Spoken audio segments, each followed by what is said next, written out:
Sorry about that. Pierre Luc, good morning. What was it like to move back to center? And what do you see as the strengths with that combination with Nikolaj Ehlers and Kyle Connor if you guys stay together? Yeah. Well, center's been the position I've played pretty much my entire career. The NHL, I started left wing, but for only like 12 or 13 games. I think center allows me to skate more, allows me to battle more, be more implicated, and then played with those two guys. Like I said before, wherever you are in this lineup, you're surrounded by talent, and Nick Ehlers and KC are two unbelievable players, fast players. Good hands, good pass and shoot. So wherever you are in the lineup, you're surrounded by guys like that. We'll go next to Sean Reynolds from Sportsnet. Go ahead, Sean. Hey, Pierre Luc.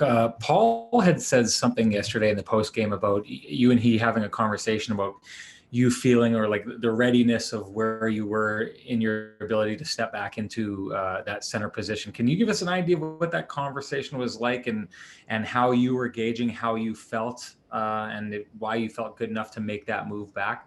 Yeah, well, I think part of it was just getting back into game shape. I did the 2-week quarantine, played 2 injured, and then coming back. I think going on the wing helps you kind of get ease into the game ready shape, if you want to call it that. And then the second part was just with the injury, being able to do all it takes, in the center position, battle in the corners, face-offs, and stuff like that. I felt that I was ready. I felt that physically, I was ready mentally. I was also good to go back to center. And then, like I said, the last part is just, more battling in the D zone, taking face-off, stuff like that. I'm ready to go. We'll go next to Kelly Moore from CJOB. Go ahead, Kelly. Bonjour, Pierre Luc. This is kind of a two-part question here. In terms of deflection goals, they really do seem to be a valuable weapon these days in hockey. So give me your perspective on the offensive part of that, as well as now that you've moved back to center, you'll be a little bit more down low on defending against those deflection goals as well.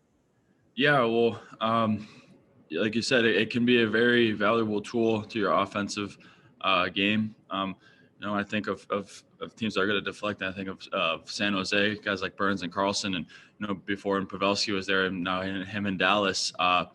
Whenever they're on the ice, if you have that in your toolbox, you're not only dangerous with the puck offensively, but you're also dangerous without it. And defending it can be hard sometimes because you don't just have one job to do defending. You sometimes you have 2 or 3 jobs. You have to look at the puck. You have to make sure you have good body position, but then you also have to make sure you have a good stick on the guy. Even if he's 10, 12, 15 feet, because a lot of times you think that it's within 5 feet that you have to get the stick, but like they showed yesterday, sometimes it's when they're 15 feet from the net too. So it's a dangerous play. It's hard to defend, but I think we can do a good job of that. We'll go next to Mike McIntyre from the Winnipeg Free Press. Go ahead, Mike. Morning, Pierre Luc.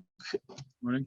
I believe you guys are now 5-0-1 this season following a loss. I know you haven't been in the lineup for all of them, but what have you seen from this group that maybe has allowed them to stop the bleeding before it becomes anything too substantial and not let one loss turn into multiple losses?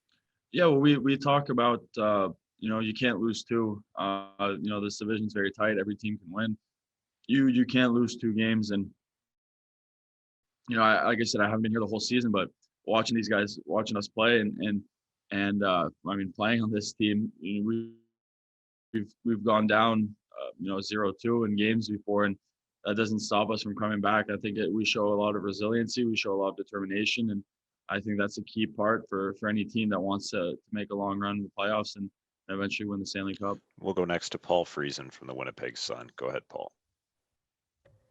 Thanks, Gregor. Good morning, Pierre Luc. This team has a few different styles of wingers, everything from the free-flowing Nick Ehlers to straight-ahead Blake Wheeler and everything in between, it seems.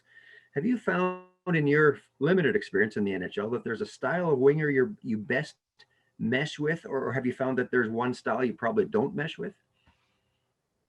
I think I want to be the best player I can be, and I want to be the best player for my team. And I think as part of the centerman, it's kind of adapting to anybody, adapting to your wingers. I've played with, like you said, there's different styles of wingers in the NHL, and I feel like I've played with a lot of combinations. And your job as a center is to support your wingers, is to support the guys.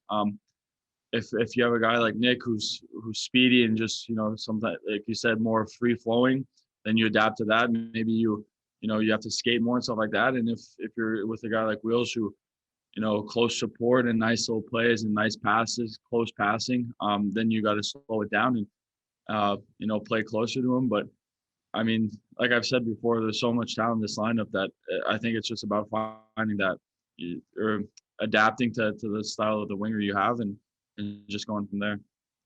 And final question to Ken Weeb from Sportsnet. Go ahead, Weber.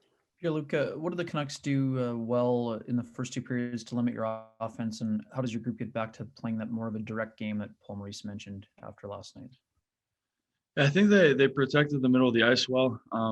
They didn't give us much in the inside. They're good man-on-man team down low. They press well. They have good sticks.